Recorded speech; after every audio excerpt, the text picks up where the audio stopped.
আরব যাবেন না। সৌদি আরবের মানুষ অনেকেই জেলে আছে, জেল কাটতেছে, এবং গতকাল আমাদের সেই জেল থেকে আমি মানুষ প্রতিনিয়ত সৌদি আরব এসে এভাবে প্রতারিত হচ্ছে দালাল চক্রের মাধ্যমে। শুধুমাত্র তারা তাদের লাভের উদ্দেশ্যে মানুষজনকে এনে আর্থিকভাবে বিভিন্নভাবে প্রতারিত করতেছে। ভাই, যে লোক মাইকিংটা করতেছে অবশ্যই তার মনে অনেক কষ্ট, দুঃখ। জীবনের সর্বোচ্চ শেষ করে হয়তো বা সে বিদেশ আসছিল, ফ্যামিলি ভালো করবে, দেশের অর্থনৈতিকভাবে সমৃদ্ধ করবে, নিজের ফ্যামিলিকে সমৃদ্ধ করবে, কিন্তু পুরো স্বপ্নটা ভেঙেই তাকে দেশে ফিরে যেতে হয়েছে। পুলিশের মাধ্যমে ধরা দিয়ে বা পুলিশ ধরে তাকে দেশে পাঠিয়ে দিছে। তাহলে এই ক্ষোভ, এই জিনিসটা সে মাইকিং করে দেশে সবাইকে জানাচ্ছে। আসলে আমরা তো বুঝতে চাই না যে দেশে মনে করি বিদেশে গেলে অবশ্যই টাকার অভাব নেই, গেলেই কাজ আর টাকার অভাব নেই।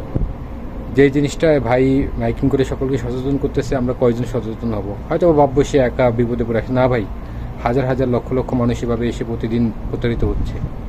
আসার আগে অবশ্যই চিন্তাভাবনা করে আসুন এবং সঠিক মাধ্যমে আসুন, না হলে দালালের সাথে স্ট্যাম্প করে আসুন, যাতে দেশে যাই কিছু একটা করতে পারেন। এরকম করে মাইকিং করে মানুষের কাছে কষ্টের কথা না বলা লাগে। তো ভিডিওটা কেমন লাগলো অবশ্যই কমেন্টের মাধ্যমে সকলে জানাবেন, আর ব্যাপারটা সকলের মাঝে ছড়িয়ে দিতে শেয়ার করবেন আশা রাখি। আল্লাহ হাফেজ, ভালো থাকবেন সবাই।